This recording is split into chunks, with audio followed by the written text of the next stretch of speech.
So apparently Planet of the Pigs made $13 million this week, which I guess proves that audiences will literally pay to watch anything with bacon in it. Oh, come on, Alex. It's not just about bacon.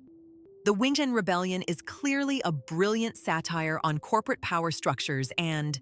Wait, did you actually just reduce an entire allegorical framework to breakfast meat?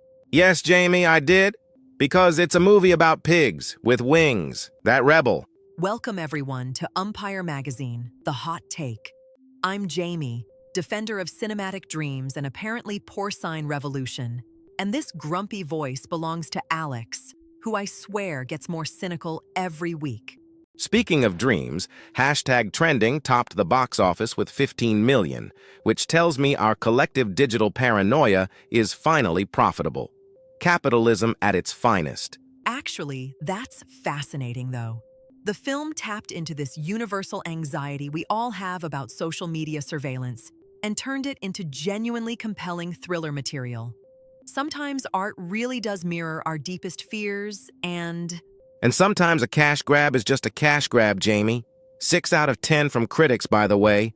Hardly Citizen Kane territory. Okay, but hang on. Let's talk about the real disasters this week because, wow, the Hall of Shame is genuinely painful to read through. Oh, this is my favorite part. Big-time Follywood somehow conned people out of $3.6 million despite earning a 2 out of 10.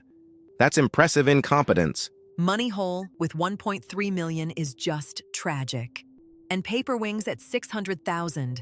I mean, the title was basically warning us it would be fragile. At least Paper Wings was honest about being delicate.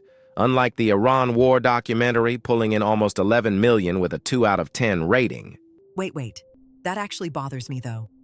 Like, controversial documentaries should be held to higher standards, not rewarded for being deliberately provocative without substance. Finally, something we agree on. Controversy without quality is just exploitation with better marketing.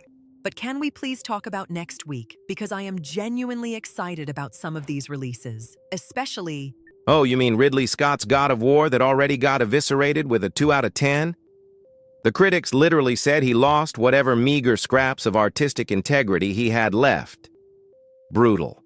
Okay, that review was unnecessarily cruel. Yes, Scott's had some missteps lately, but the man gave us Alien and Blade Runner. You don't just write off a filmmaker's entire legacy because of one bad film? Jamie, have you seen his filmography from the last decade? Listen, artists go through phases. Sometimes you have to take risks and fail spectacularly before you find your voice again. That's the whole point of creative evolution and... Right. Meanwhile, Hitchcock's apparently investigating the sinister world of free appetizers in Totopo Senor, because nothing says suspense like complimentary chips and salsa. Actually, that sounds amazing. Imagine Hitchcock's paranoid genius applied to restaurant culture. The mundane made terrifying through masterful direction. It's a dead director's name slapped on a random concept, Jamie. This is exactly the kind of posthumous cash grab that makes me lose faith in... No. You are not allowed to dismiss artistic legacy projects like that. Some of the best films ever made were completed posthumously or inspired by unrealized concepts.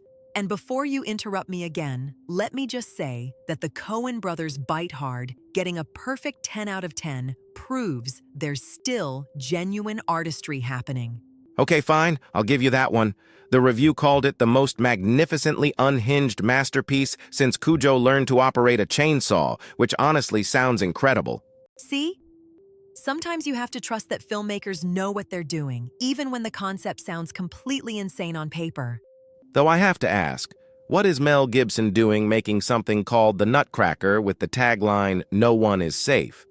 That sounds like a lawsuit waiting to happen. Urban ballet vigilantism. It's either going to be the most ridiculous thing ever made or accidentally brilliant. There's really no middle ground with concepts like that. Speaking of no middle ground, can we talk about the rumor mill section? Tom Vandenberge allegedly hoarding craft service donuts in a secret vault with armed guards? The humidity controls really sell it for me. Like, if you're going to create an elaborate donut conspiracy, you better make sure those glazed ones stay fresh. And apparently, Buck Thornton demands all meetings be conducted via bullhorn because communication below 85 decibels lacks cinematic impact. The man's committed to his brand. His assistant quit due to acute laryngitis. I'm dying. These studio executives are getting more eccentric every week, and honestly, I'm here for this level of creative chaos. Creative chaos is one way to put it. I'd call it expensive therapy that traumatizes paying customers, but sure. You know what, though? Even with all the disasters and weird executive behavior, there's something beautiful about this whole ridiculous industry churning out dreams and nightmares every week. Dreams, nightmares, and the occasional pig uprising. Don't forget the pig uprising, Jamie. Never forget the pig uprising. That's going to be our new catchphrase. Anyway, folks, we'll be back next week to argue about whatever fresh cinematic chaos awaits us. Assuming we survive Mel Gibson's ballet revenge fantasy and Hitchcock's appetizer paranoia, no promises. This has been The Hot Take. I'm Jamie, still believing in movie magic. And I'm Alex, still waiting for evidence that movie magic